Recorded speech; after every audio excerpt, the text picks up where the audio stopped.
Hello everyone, welcome to my YouTube channel. And आज के cabinet के डिसीजन और JOIT 817 JBT बैच वाइज भर्ती और एनटीटी भर्ती पर आज की नई अपडेट आ रही है। और अगर आप चैनल पे नए हो तो चैनल को लाइक और सब्सक्राइब जरूर कीजिएगा।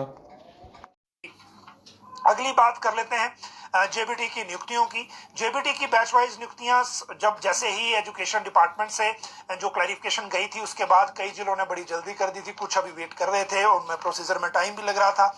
आज हम कुछ और जिलों की नियुक्तियां देख रहे हैं। आज कांगड़ा ने की, बिलासपुर ने की है, सिरमौर ने की है और बाकी जो जिले हैं उसमें से मैक्सिमम कुछ पहले भी कर चुके हैं।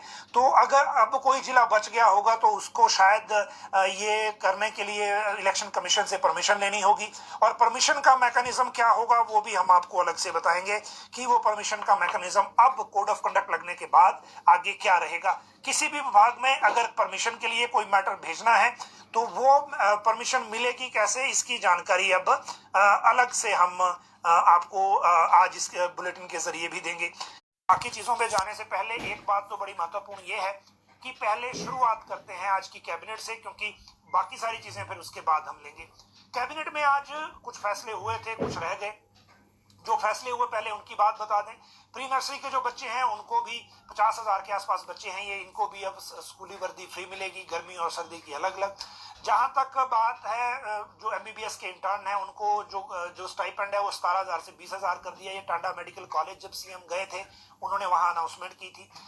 इसके अलावा बाकी जो सारी चीजें हैं वो जो मुख्यमंत्री की पहले की अनाउंसमेंट थी उसको लेकर किया गया है। स्टाफ नर्स और वार्ड सिस्टर का जो पदनाम है वो बदला गया है, नर्सिंग अधिकारी और वरिष्ठ नर्सिंग अधिकारी कर दिया है। नारकंडा में सामुदायिक स्वास्थ्य केंद्र जो है वो स्तरोन्नत किया गया है।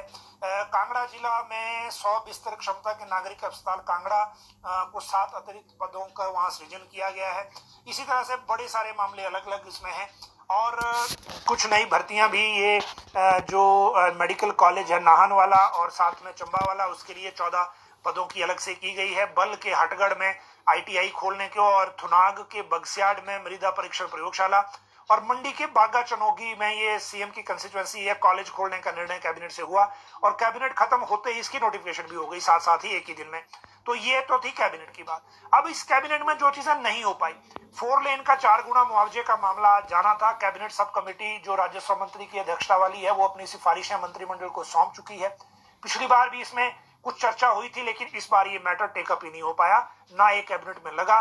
मतलब ये हुआ कि जो अफसरों ने रिपोर्ट दी थी कि 3,000 करोड़ के से ज्यादा की देनदारी बन रही है, मुझे लगता है उसके डर में कैबिनेट ने इस मैटर को टेकअप ही नहीं किया।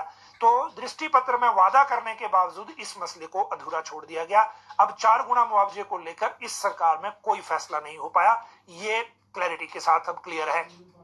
दूसरी बात, जो कर्मचारियों का मामला है, कॉन्ट्रैक्ट के कर्मचारियों का, उसको लेकर आपको 2 तरह की जानकारी देंगे, क्योंकि इसमें एक मामला जो आज ऑर्डर हो गया वो है और एक वो जो जिस फाइल का भी इंतजार है, जिसको बड़े सारे लोग जो जानना चाह रहे हैं, कॉन्ट्रैक्ट वाली जो हायर ग्रेड पी की है। तो वो जो मुख्य ऊपर एक हेडिंग आप देख रहे हैं मेन के नीचे, उसके साथ आपके साथ बात करेंगे। लेकिन अब जो चीजें जो है वो नहीं हो पाएंगी, जैसे एनटीटी की भर्ती अब कोड लग गया, अब नहीं हो पाएगी क्योंकि एजुकेशन से क्लैरिफिकेशन आई नहीं। और जो ये इलेक्ट्रॉनिक्स डेवलपमेंट कॉर्पोरेशन है वो भर्ती शुरू नहीं कर पाया, तो वो अब नहीं होगी क्योंकि नई परमिशन भर्तियों की अब मुझे लगता है ज्यादा मिलेगी नहीं। दूसरी बात, JOIT पोस्ट कोड 817 की है, वो भी अब नहीं होगी क्योंकि सुप्रीम कोर्ट में केस है और केस में रिप्लाई एक दायर हो सकता है, रिप्लाई के अलावा उसमें कुछ नहीं होगा, तो उसमें भी इंतजार करना पड़ेगा। पैरा वर्कर भर्ती अभी जल शक्ति ने शुरू की थी और साथ में वन विभाग ने शुरू की थी। इन 2 ने की थी, जिसमें पैरा वर्कर, पैरा हेल्पर और पैरा कुक जो हैं, ये 2 तरह की कैटेगरीज में थी, पैरा कुक और पैरा हेल्पर, जो भर्तियां भी की जानी थी। और ये दोनों ही भर्तियां अब नहीं होंगी क्योंकि कोड ऑफ कंडक्ट हिमाचल में लागू हो गया है और कोड ऑफ कंडक्ट लागू होने के बाद इस तरह की भर्तियां नहीं हो सकती। जब भर्तियां नहीं हो सकती तो फिर ये मामले सारे फंस गए हैं। अनफॉर्चुनेट लग रहा है ज्यादा, खासकर एनटीटी के लिए, क्योंकि इस भर्ती को लेकर जितनी बातें, जितनी स्टेप्स लिए जाने थे वो कोशिश की गई लेकिन वो टाइम से नहीं हो पाया।